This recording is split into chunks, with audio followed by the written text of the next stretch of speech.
थोड़े ही महीनों बाद टीम मिनाटो को फिर से एक मिशन दिया जाता है, जिस मिशन के दौरान फिर से ये रिन किडनैप हो जाती है।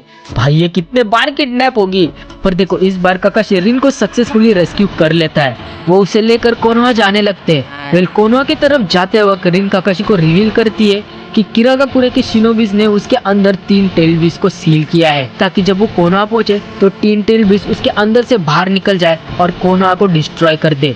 फिर कोनोहा के डिस्ट्रक्शन को रोकने के लिए रिन काकाशी को बोलती है कि वो उसे मार दे, पर ऑफ कोर्स काकाशी मना कर देता है। और ऊपर से उसने ओबिटो को भी प्रॉमिस किया था कि वो रिन को हमेशा प्रोटेक्ट करेगा चाहे कुछ भी हो जाए।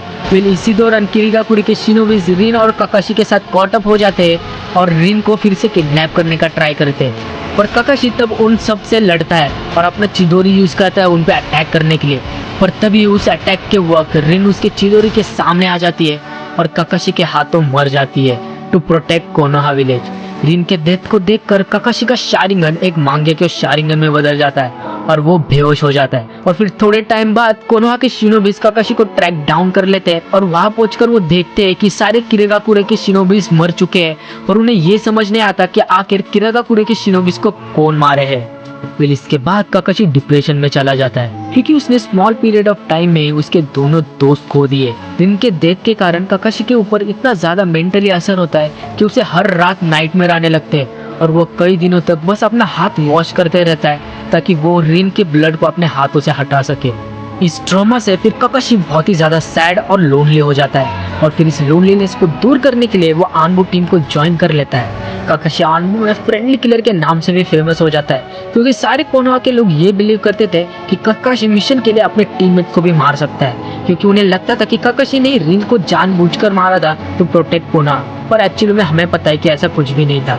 काकाशी आनबू ज्वाइन करने के बाद बहुत ही कोल्ड हार्टेड बन जाता है और हर एक मिशन सक्सेसफुली कंप्लीट करता है, जिसके कारण वो 1 साल के अंदर ही आनबू का कैप्टन भी बन जाता है। वेल मिनाटो काकाशी का ये कोल्ड हार्टेड रूप को देखकर थोड़ा चिंता में आ जाता है और उसे अपनी वाइफ कुशिना को प्रोटेक्ट करने के ड्यूटी में लगा देता है जब तक वो प्रेग्नेंट है। फिर इसके बाद काकाशी हमेशा शैडो से कुशिना के ऊपर नजर रखता है टू प्रोटेक्ट हर। इसके बाद कुछ सालों बाद कोनोहा पे 9 टेल्ड बीस्ट का अटैक होता है, जिस अटैक के दौरान सभी शिनोबिस को बोला गया था इंक्लूडिंग काकाशी कि उन्हें 9 टेल अटैक में मदद नहीं करना है, इंस्टेड उन्हें बस विलेज के लोगों को बचाना है। वेल इस अटैक के दौरान मिनाटो कोनोहा को तो डिस्ट्रॉय होने से बचा लेता है, पर इस प्रोसेस में वो और उसकी वाइफ कुशिना दोनों मारे जाते हैं, जिसके कारण काकाशी को फिर से लगता है कि वो फेल हो गए उसकी ड्यूटी कैरी आउट करने में और वो उसके सेंस से मिनाटो और कुशिना को प्रोटेक्ट नहीं कर पाया। इसके बाद फिर कुछ सालों में इताची भी आनबू ज्वाइन कर लेता है अंडर काकाशी लीडरशिप। इताची भी काकाशी की तरह ही एक जीनियस होता है जो कि 1 साल के अंदर ही कैप्टन भी बन जाता है। फिर अभी तुम लोग सोच रहे होंगे कि मैं ये सब क्यों